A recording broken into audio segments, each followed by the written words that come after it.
Nash for three. Rebounded by Paul, gets it right back.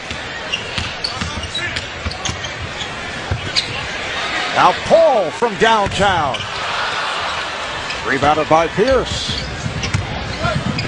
Well, Coach, you talked about the challenges setting up for the fourth quarter. It's going to be a challenge for Doc Rivers and as well as Byron Scott for the minutes.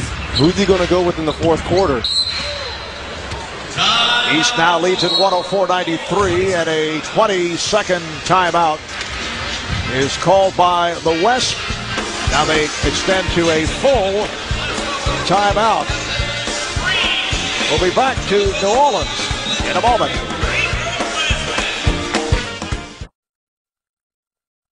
The 2008 NBA All-Star Game, live from New Orleans, Louisiana, is brought to you by the United States Marine Corps, the few, the proud, the Marines, and by Jordan.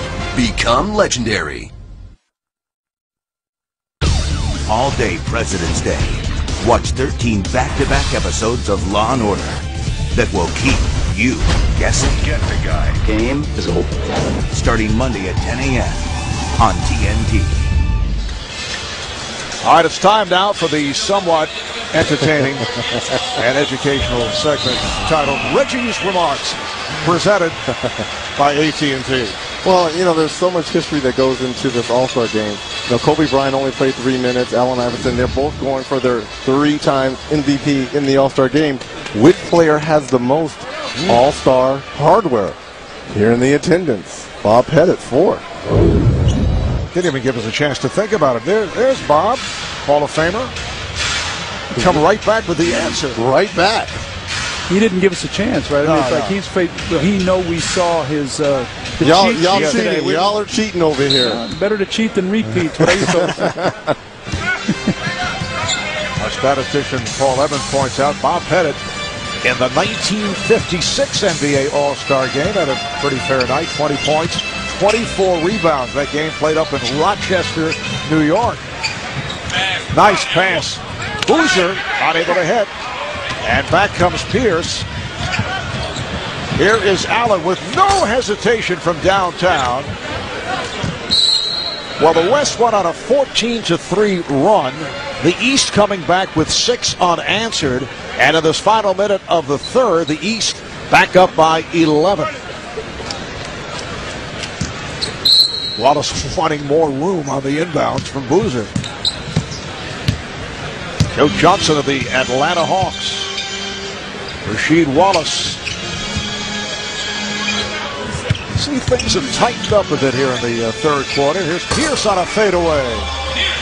That's where he loves to operate on that baseline. If you let him get those shoulders on that baseline, he gets to the foul line, and he is tough to handle in the fourth quarter. Dirk Nowitzki back on the floor. Chris Paul at the point. Paul and Roy at the guards. Nowitzki, West, and Boozer up front. Boozer. West keeps it alive, and then handled by Pierce. Coach, when you coached this All-Star event, how many plays did you put in, really? An inbounds play on the side underneath the basket, and if you didn't have a fast break, maybe a little single double action, some pick and roll, just those kind of things. Final seconds of the third.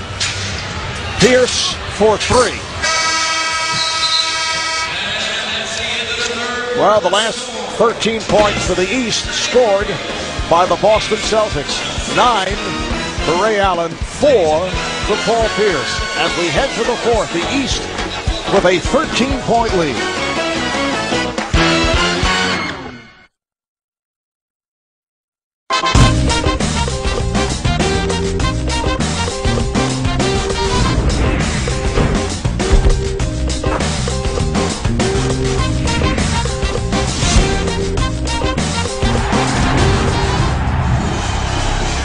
Back in the Big Easy, a look at downtown New Orleans. And aerial coverage being brought to you by Goodyear. Get there on triple thread technology. Well, during our commercial break, Craig Sager talked with the head coach of the West, Byron Scott.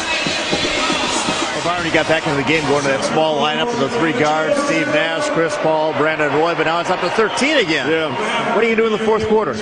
Well, you know what? It depends on how close the game is. You know, I want to get Timmy back in there and Big Yao back in there, but we got to make a little bit of a run here. You know, we got to do a better job on the transition part of basketball as far as getting back and not allowing these guys to get these easy buckets.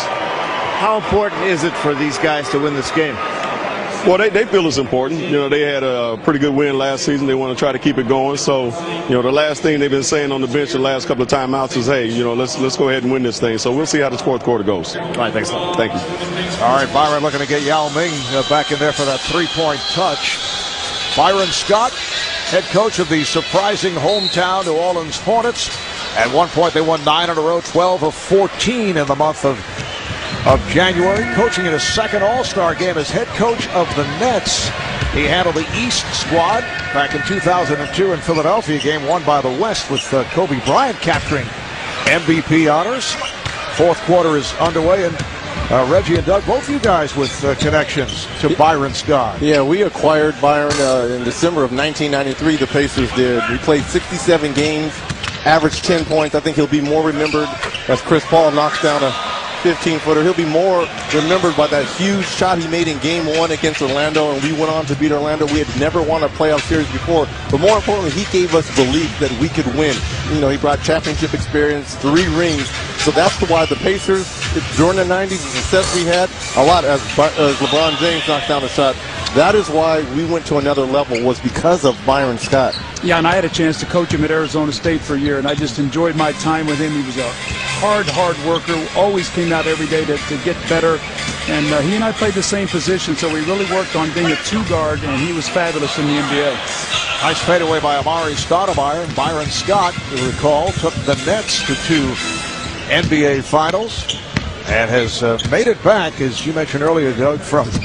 They stuck with him here with the Hornets, an 18-win season. They won 18 and 64, 4 years back? And he says because